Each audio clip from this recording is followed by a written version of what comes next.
Welcome to another Down the Rabbit Hole video, and no, you're not looking through a mirror within a mirror or any kind of Alice in Wonderland stuff here.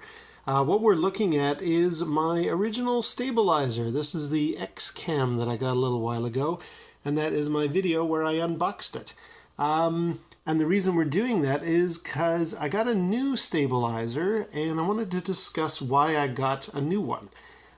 This one is quite nice. I really like it, and for the 50 bucks there I am, trying it out. For the 50 bucks that this thing cost me, it's pretty good. It's got really good movement this direction and this direction. What I don't like is it has nothing that'll stop or stabilize this direction here, and I didn't think that was all that important. But now that I've used this a few times and I've done some videos with it, it is rather important, and I'll show you why later on. So yeah, this has been nice. It's got a few disadvantages beyond the distance or the lack of, what would that be, yaw? There's the picture of that original X-Cam there. In addition to the issue this direction, which I'll talk about in a second as I say, there's other small things that I'm just not wild about with this stabilizer. Number one, the balancing of it inside this little grip is very hard to do if you're trying to do this rapidly. Like if you're at an event and you're thinking, oh, I'm just going to throw my device in and start filming like that. To get the shift left and right here has proven to be quite difficult, a lot harder than I expected. Also, it's really nice that it has a trigger here which allows you to tilt the thing up and down, like you can actually do some movement in this direction. That is nice, but I find it's a little too harsh. Like it does it too quickly, and as a result, any footage I've shot with it, it looks like the camera kind of just suddenly jolts up and down. It doesn't look as smooth as I like.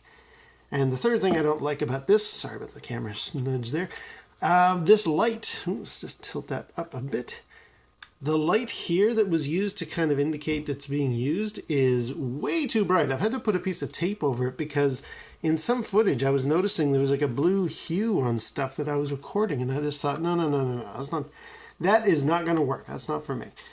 So I actually ended up not using this stabilizer very much despite its good price tag and pretty decent use. So what I did was, let me set that guy down there. When I went to the pinball show recently in Tacoma, we stopped by Fry's, as any good tech aficionados would do, and I got this one. This is the Smooth by Zhiyun, and it was 99 bucks, and I thought, you know what, I'm definitely going to give this one a try because this one has 3-axis, which will mean it will do that and probably do it better.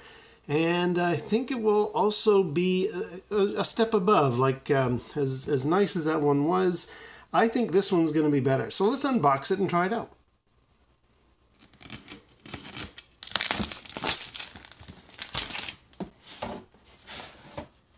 So inside we have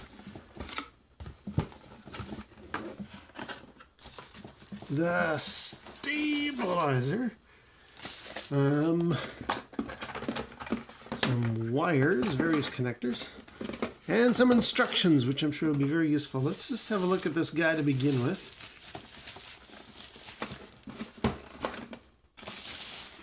Ooh, hey, that's cool. It comes in a little guitar case thing. I like that. Didn't expect that one.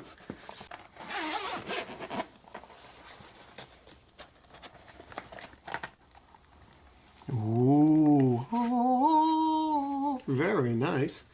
So, wow, look at this. This thing is quite a bit of kit. Good Lord. Okay, here is my new stabilizer with all these different kind of directions it can go. Very cool. I'm obviously going to have to charge it up and put my device in it, but I like the look of it. It feels pretty decent quality. So you've got this direction, and this direction. And I think you can use like a little joystick thing here to pan it around. It's got a record button and a mode button Little connector for charging there. USB down there. Interesting. All right, well, what are these things that come in the box here? We've got, oh, okay, that's a strap for putting it on my shoulder, I guess. And a, yeah, little USB micro, yeah, to do the charging, obviously. All right, well, I'm now going to charge up this new stabilizer, and I will put it through its paces, and then I will do an A/B comparison of it versus that other previous stabilizer, and let's see what we got. Here we go. Here's the stabilizer doing its thing. Do you feel stable?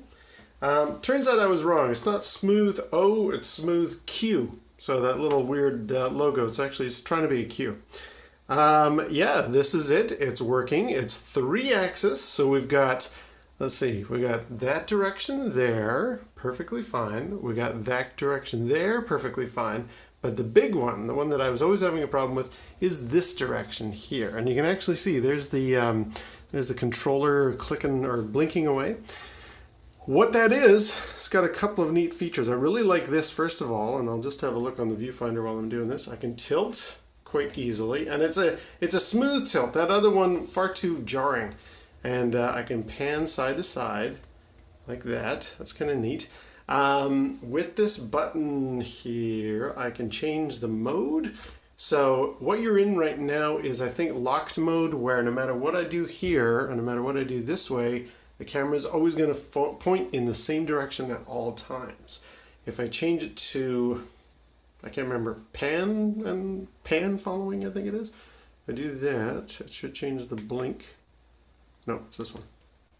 Now in this mode, what it does is it still does the forward and back in this way, but I can't turn, well, I can turn the handle, but it's going to start slowly panning around as I do that.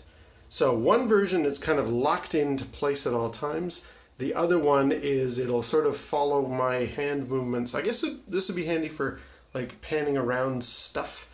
I can use the joystick as well, which will still do a little bit. Nope, I'm wrong. The joystick will only go up and down now. I can pan up and down. That works fine. But if I turn, I promise I'm trying to move you can see my thumb there. I'm trying to move left and right with the joystick. It ain't doing anything. Now it's kind of locked into twisting of the handle. That's pretty cool.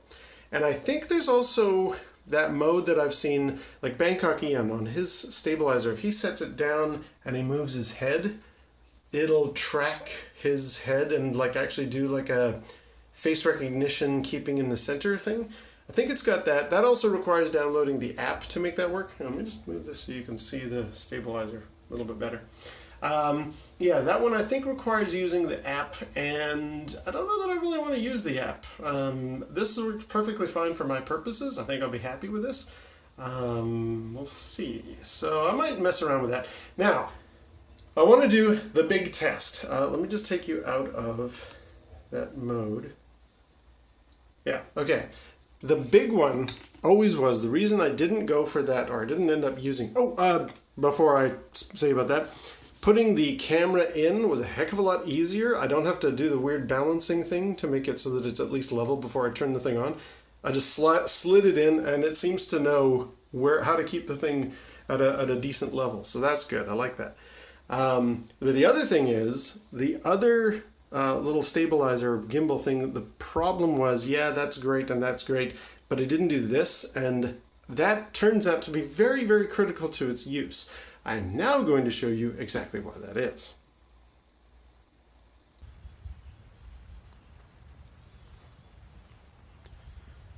Okay, so here we are using the X-Cam, the first one that I had, that $50 one. And as you can see, it does a pretty decent job of keeping us level. I'm kind of moving the camera up and down a few times. Turning here, doing this usual routine. But I'm sure you're probably noticing now what the problem is. And that is, although I'm trying my best to keep my hand as steady as I can, there's a bit of shake left and right. Do you notice it there? And I'm actually trying my best to keep my hand steady. Tilt-wise and pitch-wise, we're doing fine. The problem is that slight jitter to the left and right. And okay, I'm outdoors, but I found even in like indoor things, like I went to Fan Expo and they use this, same problem. That very slight amount of shudder to the left and right is really noticeable with this thing. And while I'm here, I might as well also show you the other problem is, if I wanted to show the parts of this bush up and down, I can tilt the thing up and I can tilt the thing down, but it's a bit sudden. I was at Fan Expo once at eye height and I wanted to pan up to show something on a top shelf, and I just did that. And it was a bit rough, a bit sudden.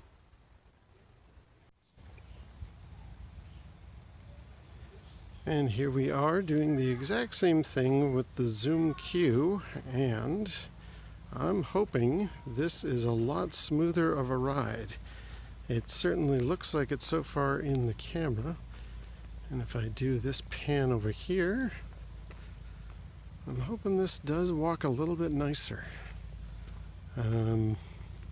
This is kind of the killer app for me. There's a couple of things that I'd like to be able to do with these that I've tried to with that other stabilizer we just tried out, and just that jitter was not letting it work.